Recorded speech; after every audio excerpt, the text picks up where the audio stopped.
আর যদি উনি পরবর্তীকালে এই টিকিট আবার বিক্রি করেন বেআইনি টিকিট, যার নথিপত্র নেই, কাগজপত্র কিচ্ছু নেই, বেআইনি টিকিট যদি বিক্রি করেন তার রেসপন্সিবিলিটি উনার, তখন আমরা আইনের ব্যবস্থা নেব। যারা আপনার আশেপাশে যদি কেউ বিক্রি করছে ফেক টিকিট, তাদেরকে বোঝাবেন যে ভাই এসব করিস না। খদ্দের যারা কাটতে আসছে, মেলাতে আসছে, যে এইসব যে কাটছেন, লেগে গেলে তো শেষ।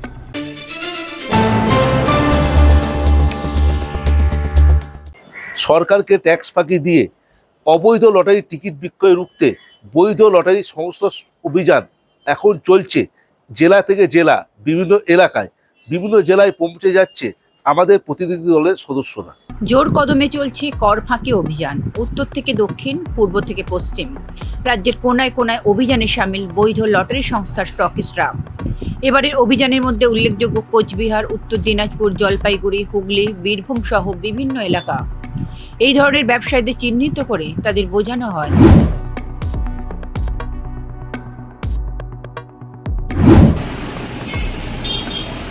এরকম যদি কোনো নজরে হয় ডুপ্লিকেট টিকিট, খবর করবে না, কোনো নজরে পড়ে আপনাদের, আপনি হোক আপনার পাশে হোক, না। দাদা আপনার নাম কি? বীরেন্দ্র দাস। বিয়ের সাথে তো অন্য কোনো টিকিট বিক্রি হয় কি না? ডুপ্লিকেট কোনো টিকিট? না না, ডুপ্লিকেট টিকিট যদি হয় জানাবা। হ্যাঁ,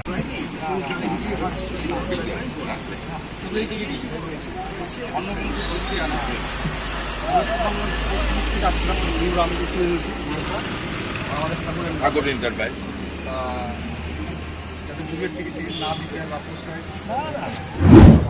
20 বছর ধরে আছেন, সঙ্গে থাকুন, ক্ষতি হবে না, ভালো হবে। যারা আপনার আশেপাশে যদি কেউ বিক্রি করছে ফেক টিকিট, তাদেরকে বোঝাবেন যে ভাই এসব করিস না। খদ্দের যারা কাটতে আসছে, মেলাতে আসছে, যে এইসব যে কাটছেন, লেগে গেলে তো শেষ।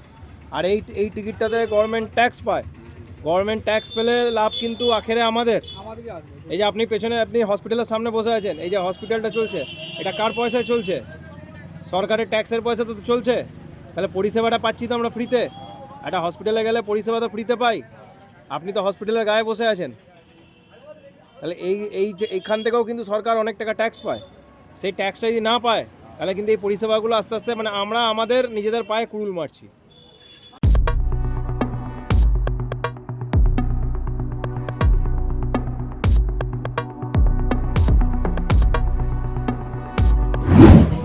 রঘু, ও কি ডিআর টিকিট বেচে না খালি জালি বিক্রি করে?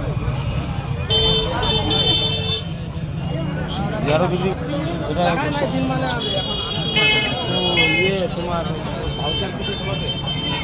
এগুলো ভাউচার দিচ্ছে? হ্যাঁ, ভাউচার।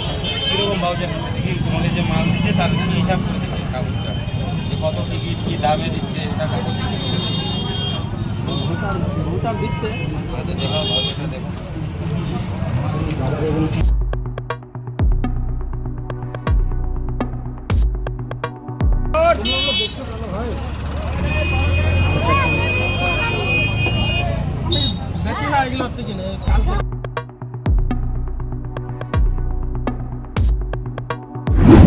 দেয় না, আমাদের ডিএর রেজাল্ট দিকে টাকা দেয়। টাকাই হচ্ছে না, কে কোথায় ছাপাচ্ছে, তাহলে আমাদের ডিএর মাইর হয়ে যাবে। এই টিকিটটা বিক্রি হচ্ছে শ্রীরামপুরে কি আসে অ্যাভেলেবেল টিকিট শ্রীরামপুরে, একটা 530 একটা টিকিট বিক্রি করবো আর এই লোক আছে আমাদেরকে খবর দিবা, আমরা পুলিশের ব্যবস্থা হবো। এই যে রেজাল্ট আছে না, এই রেজাল্ট দেখেই এই টিকিটে আমাদের ডিএর রেজাল্ট দেখে টিকিট প্রাইস দেয়, ফার্স্ট প্রাইস দেয় না। বিক্রি করলে কিন্তু ওটা ডুপ্লিকেট এই টিকিট পাওয়া যাবে না, ওই টিকিট বিক্রি করলে এই টিকিট পাওয়া যাবে না। আর কেউ যদি নিয়ে আসে সাথে সাথে আমাদেরকে খবর দেবে। পুলিশের ভুল হয়, হ্যান্ডওভার খবর দিও তাহলে। সেম টিকিট, সেম না, অন্যরকম ডুপ্লিকেট টিকিট টিকিট লেখা আছে, কিন্তু রেজাল্ট এইটা। এটা তো ট্যাক্সে বাইর হচ্ছে না, ওইটা তো গভর্নমেন্টকে ট্যাক্স দিতেছে না, আমরা তো গভর্নমেন্টকে ট্যাক্স দিয়ে ব্যবসা করি। সেটা আমি ফার্স্ট প্রাইস ফ্যাক্টর না, ফ্যাক্টর হচ্ছে যে সেম টিকিটই তো সেম রয়েছে, ডিএর অন্য নামেই হয়। এক টিকিট বিক্রি করলে এই টিকিট তুমি পুলিশ ধরে নিয়ে যাও। পুলিশ ধরে নিয়ে যাবে।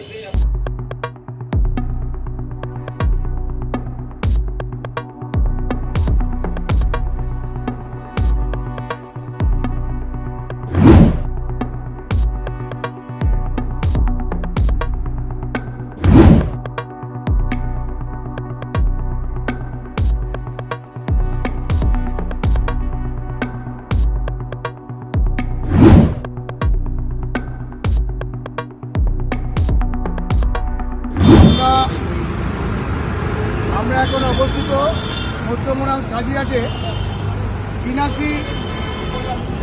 পিনাকি বসাকের দোকানে এসেছি। এই পিনাকি বসাক দীর্ঘদিন ধরে বিয়ারে বিজনেস করছিল, কিন্তু উনি লোভে পড়ে 2 সপ্তাহ হলো এই সিঙ্গম এবং কোয়েলের টিকিট বিক্রি করছে। যে কারণে পিনাকি বসাকের কাছ থেকে আমরা বুঝিয়ে বললাম যে ভাই তুমি কেন বিক্রি করছো। উনি নিজের মুখে স্বীকার করলেন এবং আমরা লিখিতও নিয়ে নিয়েছি। উনি লোভে পড়ে এই ব্যবসায় নেমেছিলেন, উনি আর এই ব্যবসা করবেন না। উনি কালকের থেকে ডিয়ারের ব্যবসায় নামছেন।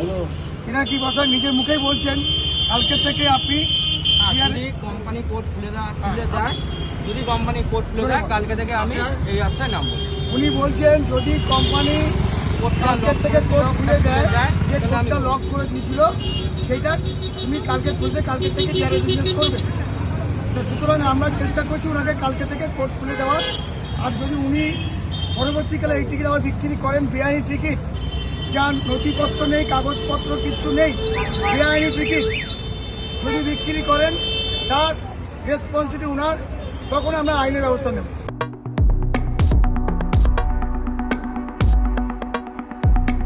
এরপরও কাজ না হলে পুলিশ প্রশাসনকে সঙ্গে নিয়ে ব্যবস্থা নেওয়া হবে বলেও এই ব্যবসায়ীদের বলে আসেন স্টকিস্টদের প্রতিনিধি দল। ব্যুরো রিপোর্ট, লটারি সংবাদ।